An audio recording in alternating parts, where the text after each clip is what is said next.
الحمد لله رب العالمين والصلاة والسلام على رسوله الكريم أما بعد. قال الله تعالى في القرآن العظيم: أعوذ بالله من الشيطان الرجيم بسم الله الرحمن الرحيم إنما المؤمنون إخوة فأصلحوا بين أخويكم فاتقوا الله لعلكم ترحمون. آمنت بالله صدق الله العظيم. قال نبينا صلى الله عليه وسلم: المسلم أخو المسلم أو كما قال عليه الصلاة والسلام.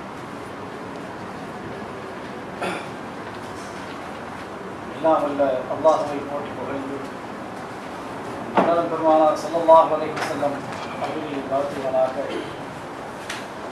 இந்த மஜ்லிஸிற்கு இஃப்தார் மஜ்லிஸிற்கு வருகை தந்திருக்கின்ற உங்கள் அனைவருக்கும் எனது இதயம் நிறைந்த ஸலவாத்தினையும் துஆவையும் தெரிவித்தவனாக